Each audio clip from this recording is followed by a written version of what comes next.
రాష్ట్రం ఆవిర్భవించి 10 సంవత్సరాలు అయిపోయి 11వ సంవత్సరంలోకి అడుగుపెట్టబోతున్నాం. ఇక తెలంగాణ రాష్ట్ర ఉద్యమంలో పాట గురించి చెప్పుకోవాలంటే పాట లేకపోతే తెలంగాణ ఉద్యమమే లేదు, తెలంగాణ రాష్ట్రమే లేదని చెప్పుకోవచ్చు. ఒకవేళ తెలంగాణ ఉద్యమ పాటల గురించి మాట్లాడుకోవాలనుకుంటే నాటి అమరవీరులను స్మరించుకుంటూ రాసినటువంటి పదుల సంఖ్యలో పాటల్లో దచ్చన దారిలో అంటూ రీసెంట్గా నిర్నాల క్రియేషన్స్లో విడుదల చేసినటువంటి పాట చక్కర్లు అయితే కొడతా ఉంది. అందులో 6 అమరవీరులను తలుచుకుంటూ నిర్నాల కిషోర్ తీసినటువంటి ఆ యొక్క దృశ్య కావ్యం అయితే కన్నీళ్లు పెట్టిస్తున్నటువంటి సందర్భం.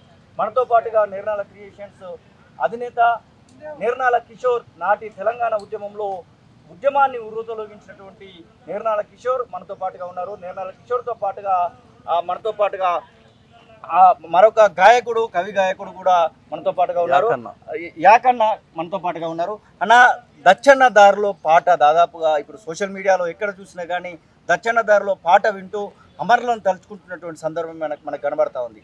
ముఖ్యంగా దచ్చన్న దారిలో పాటను రికార్డింగ్ చేయాలనేటువంటి ఆలోచన, దచ్చన్న దారిలో పాటను వీడియో చిత్రీకరణ చేయాలనేటువంటి ఆలోచన, ముఖ్యంగా దానిలో గద్దర్ పాత్ర, ఆ తర్వాత ఎవరైతే ఆ చనిపోయినటువంటి అమరులైనటువంటి 6 పాత్రలు కూడా యాజ్ ఇట్ ఈజ్గా తీసుకోవాలనేటువంటి ఆలోచన అసలు ఎందుకు కలిగింది? తెలంగాణ ప్రజలకు తెలంగాణ అవతరణ దినోత్సవ శుభాకాంక్షలు తెలుపుతూ 10 ఏళ్ల తెలంగాణ సందర్భంగా తెలంగాణ రాష్ట్రం కోసం ప్రాణాలు అర్పించిన అమరులను తలుచుకుంటూ దచ్చన్న దారిలో త్యాగాల పాట అంటూ ఒక పాట చిత్రీకరించడం జరిగింది. దచ్చన్న దారిలో ఓ అమరవీరులారా, మీ త్యాగాలతోనే కదా తెలంగాణ సిద్ధించింది. ఓ అమరవీరులారా, మీ ప్రాణార్పణతోటే కదా తెలంగాణ తల్లికి విముక్తి కలిగింది. అందుకే మర్చిపోదు మిమ్మల్ని తెలంగాణ, మర్చిపోదు. దచ్చన్న దారిలో పూల వయ్యారిలో తెలంగాణ అమరులకు వేద్దాము మాల. దచ్చన్న దారిలో, దచ్చన్న దారిలో పూల వయ్యారిలో తెలంగాణ అమరులకు వేద్దాము మాల. దచ్చన్న దారిలో. ఎల్బీ నగర్లో మిట్ట మధ్యాహ్నం అంబేద్కర్ సాక్షిగా నల్లగొండ జిల్లా బిడ్డ శ్రీకాంతాచారి ఒంటి మీద పెట్రోల్ పోసుకొని అమ్మ అనలేదు, అయ్యా అనలేదు. శ్రీకాంతాచారి జై తెలంగాణ అన్నాడు, జై తెలంగాణ అన్నాడు. ఆ బిడ్డకు జోహార్లు చెప్పుదాం. దచ్చన్న దారిలో పూల వయ్యారిలో తెలంగాణ అమరులకు వేద్దాము మాల. దచ్చన్న దారిలో, దచ్చన్న దారిలో పూల వయ్యారిలో తెలంగాణ అమరులకు వేద్దాము మాల. దచ్చన్న దారిలో. కామారెడ్డిలో పోలీసు కిష్టన్న సెల్ టవర్ ఎక్కిండు. వాళ్ళ భార్య బిడ్డలు గొడగొడ ఏడుస్తున్నా తెలంగాణ నా చావుతోటైనా తెలంగాణ రాష్ట్రం రావాలని తుపాకీతోటి కాల్చుకొని నేల కొరిగిండు పోలీసు కిష్టన్న. ఆ కిష్టన్నకు జోహార్లు చెప్పుదాం. దచ్చన్న దారిలో పూల వయ్యారిలో పోలీసు కిష్టన్నకు వేద్దాము మాల.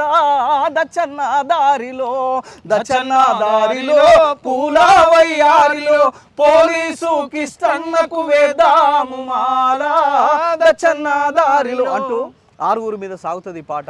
ఈ పాటలో క్యారెక్టర్లను చూసినట్టయితే గద్దర్ క్యారెక్టర్ కోసము గద్దర్ లాగా ఉన్నటువంటి వ్యక్తిని సేకరించడము, 6 అమరవీరులకు సంబంధించినటువంటి విషయంలో కూడా ఆ అమరవీరుల రూపకల్పన సమానంగా ఉన్నటువంటి వాళ్ళను ఎత్తుకోవడము, ఇదంటే ఎట్లా జరిగింది? అసలు ఆ ఆలోచన ఎందుకు వచ్చింది? దీన్ని వీడియో చిత్రీకరణ చేయాలనేటువంటి ఆలోచన ఎందుకు వచ్చింది? ఈ పాట 4 years బ్యాకే రికార్డ్ చేసినాం, బయటికి తీయలేదు.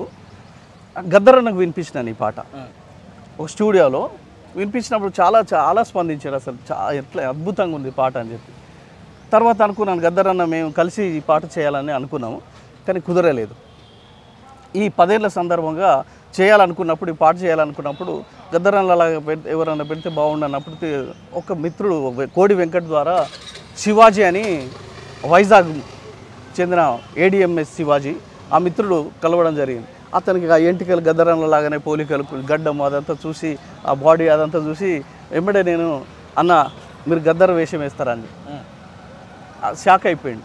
ఏంటన్నా మీరు అంటున్నది నిజమేనా ఏంటని చెప్పి అసలు నాకు మీరు అనే మాట షివరింగ్ వస్తుంది. నాకు నేనేంటి నాకు అసలు కళారంగం అంటే తెలియదు, ఇదే అసలు ఏమి తెలియదు, పాటలు అసలు ఏమి తెలియదు. నాది వైజాగు, గద్దర్ అన్న అంత మహానుభావుడు వేషం నేనేయాలా అని చెప్పంటే నేను అనేది నిజమేనా అంటే సరే అన్న మీరంతా అడుగుతున్నారు కదా ప్రయత్నం చేస్తా అని చెప్పి ఆ శివాజీ చేయడం. అసలైన తొలి వెలుగు. ఫాలో వాట్సాప్ @తొలి వెలుగు official.